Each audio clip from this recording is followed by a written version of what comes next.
Hello guys, you're watching Biology Pro. We are talking about breathing and exchange of gases. This lecture is about the transport of carbon dioxide. Oxygen from lungs reaches to tissues and tissues utilize oxygen and they oxidize the glucose, and during this process carbon dioxide, water and energy are released. The carbon dioxide that is produced in the tissues is transported to the lungs, and from there the elimination of this carbon dioxide takes place. So this carbon dioxide that is produced from tissues, how this is transported to the lungs? So this takes place by three different means. Okay, so today our lecture is about this transport of carbon dioxide, how it is carried all the way from tissues to the lungs for its elimination, right? For your better understanding, I just made a simple diagram. See, these are the body tissues. This is the capillary wall, and imagine this is all the capillary, and this is the blood. This is a plasma of the blood, and this is one RBC. For a simplicity, I just made one RBC, right? Now this is blood. Remember, this is the capillary wall, and this is your capillary inside. This is a plasma, and this is your RBC. Clear? Now we'll find out how this carbon dioxide is transported by different means. The first one, carbon dioxide is transported as carb amino hemoglobin, right? So just we'll focus on this, how this compound is formed.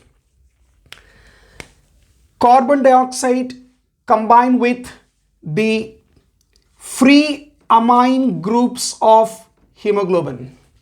Hemoglobin, which is a conjugate protein with iron part called Fe+2 along with globin.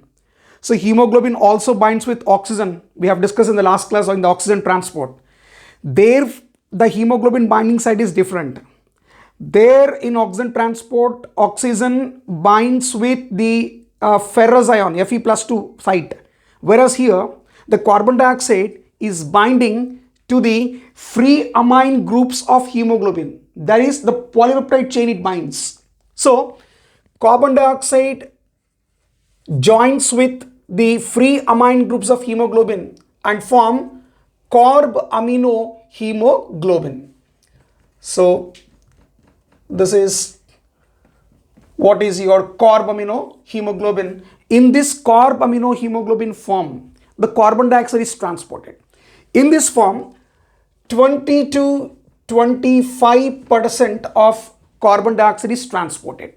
Again, this method of carbon dioxide transport depends upon factors like the partial pressure of carbon dioxide. So here, this compound is formed in the tissues. Whereas when you talk about the partial pressure of carbon dioxide in tissues, at tissues, the partial pressure of carbon dioxide, right, it is 45 millimeter of mercury, right? So the partial pressure of carbon dioxide is very high at tissues. It is 45 millimeter of mercury, and compared to the partial pressure of oxygen, the partial pressure of oxygen at tissues is less, which is 40 millimeter of mercury, which results in, this partial pressure, this high partial pressure of carbon dioxide tissues results in formation of carb amino hemoglobin, and it is transported, right? So this is the first form. Second, carbon dioxide is transported in the dissolved form, right? So as dissolved form,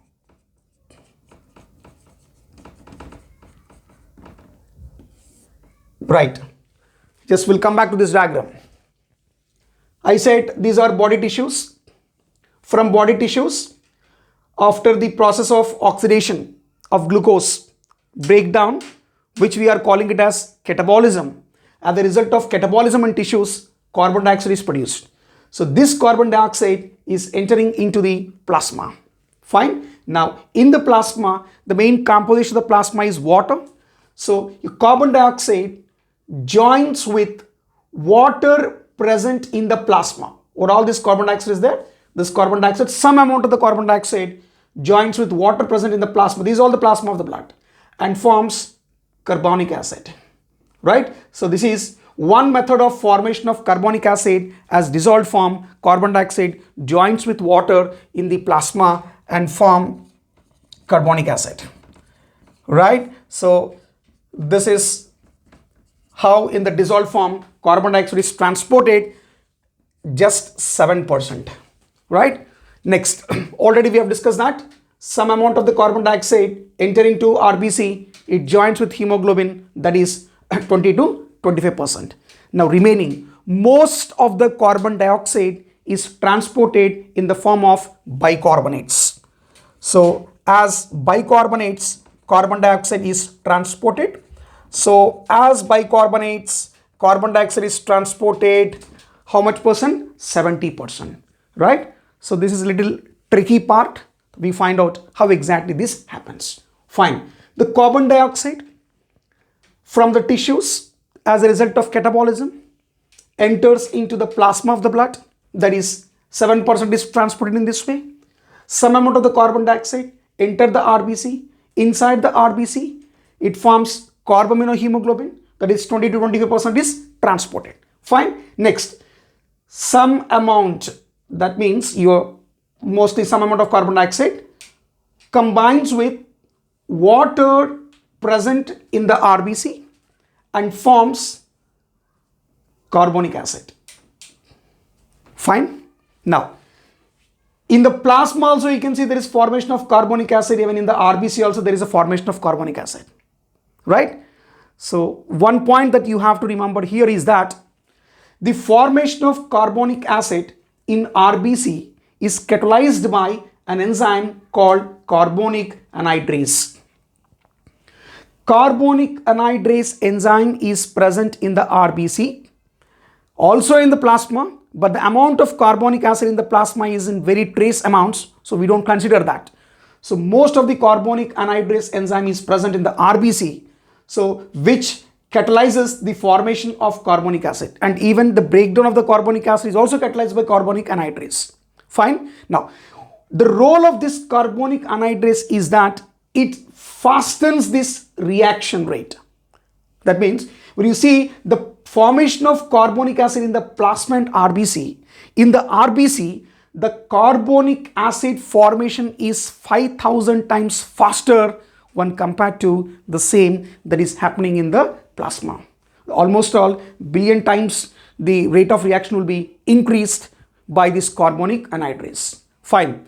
Now, what all this carbonic acid that is formed, this carbonic acid, right, dissociates into proton H plus ions and bicarbonates. Clear? As I said, the formation of carbonic acid in RBC is very fast, right? So because this reaction takes place very faster due to the presence of an enzyme carbonic anhydrase, accumulation of these bicarbonates takes place in the RBC. Whenever accumulation of these bicarbonates takes place in the RBC, there is no further bicarbonate formation takes place in the RBC. This should not happen. For this reason, what all the bicarbonate ions that are formed in the RBC, these bicarbonate ions from RBC, they move into plasma. Clear? Fine. Now, why? Because if the bicarbonates keeps coming out, so there is further formation of carbonic acid and the reaction keeps on happening. So there are some specific ion exchange protein channels are present on the RBC through which the bicarbonate comes out. Now, when the bicarbonate keep coming out from RBC to the plasma, inside the RBC, the negative potential will come down. Always cell will try to maintain electrical neutrality. As a result, to maintain this, the chloride ions from RBC, from plasma enter into RBC. So this exchange is done at tissues between RBC and plasma, where bicarbonates from RBC enter into plasma and chloride ions from plasma enter into RBC to maintain electrical neutrality of the cell. This is called chloride shift. What is this phenomena called? This is called chloride shift. This chloride shift is also called Hamburger's phenomena. Clear? Where the exchange of bicarbonate and chloride ions between the plasma and RBC. Fine. Next, hydrogen is left over. H plus ions are left over. Right. If the H plus ions remains as such in the RBC, they increase the acidic nature. It may cause acidosis to the tissues. As a result, what is the main component of the RBC? The main interesting component of the RBC is hemoglobin. Right? Now, this H plus ion, that is protons, are accepted by the hemoglobin, and where the hemoglobin becomes acidic hemoglobin. Hemoglobin becomes acidic. Right? So, because in hemoglobin there are some histidine like negative amino acids are present, they will attract this hemoglobin, right? Attract this H plus ions, and so that hemoglobin becomes acidic. So, because of this, hemoglobin acts as a buffer, right? So, it keeps on maintaining the pH. Fine. All these changes now takes place in the blood that is present at tissues. Now, all the way, the RBC, the blood with the plasma, everything from tissues enters into lungs. Once the blood enters into lungs, the conditions little different. What is it? What all this hemoglobin is present right now? This hemoglobin, because of high partial pressure of oxygen. What is the partial pressure of oxygen at lungs? Partial pressure of oxygen in the respiratory surface called lungs is 104 millimeter of mercury, and partial pressure of carbon dioxide is 40 millimeter of mercury. So here you see partial pressure of carbon dioxide is 45 and partial pressure of oxygen is 40 millimeter of Hg. The conditions are reversed. So due to this, hemoglobin, right, it gives out the H plus ions and accepts the oxygen. Fine. Now, so if this keeps happening from the plasma, bicarbonates enter inside from the plasma, right?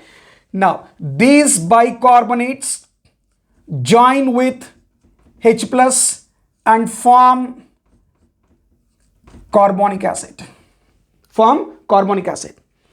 And this carbonic acid which is formed, once again this carbonic acid breaks into water and carbon dioxide, and this carbon dioxide from the lungs, it is expelled out, right?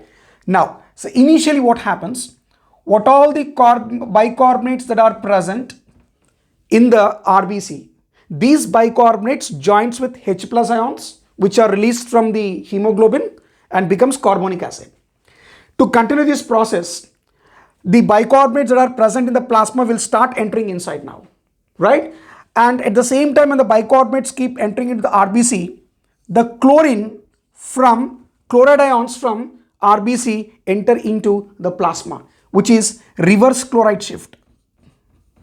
This is reverse chloride shift. So, reverse chloride shift takes place.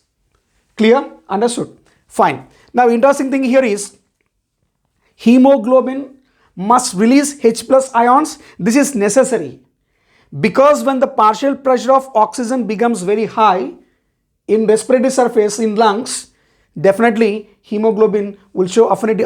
Hemoglobin will show affinity for oxygen. This is what we discussed in the last class, Halden's effect, right? Due to Halden's effect, these H plus ions are released. So this will join with bicarbonate forming carbonic acid, and it dissociates into water and carbon dioxide is expelled out from the lungs, right? So these are the methods, the three methods by which your carbon dioxide is transported. One is with the carbaminohemoglobin, 20 to 25% of it is transported. Second is in the dissolved form, 7% of it is transported with the plasma, and then bicarbonates, that is 70% is transported in the form of bicarbonates, right? So here the things what you have to remember is what exactly chloride shift, which is called Hamburger's phenomena. Where does this happens? This happens in the at the tissue level, right? And the reverse chloride shift takes place in the lungs, right? Where your hemoglobin gives out H plus ions, and these H plus ions are accepted by the bicarbonate, resulting in the formation of carbonic acid, which dissociates into carbon dioxide and water, and carbon dioxide is expelled out from the lungs. Clear? Hope everybody understood this, right? And please subscribe to my channel, right? And catch you next time with an amazing lecture. Thank you.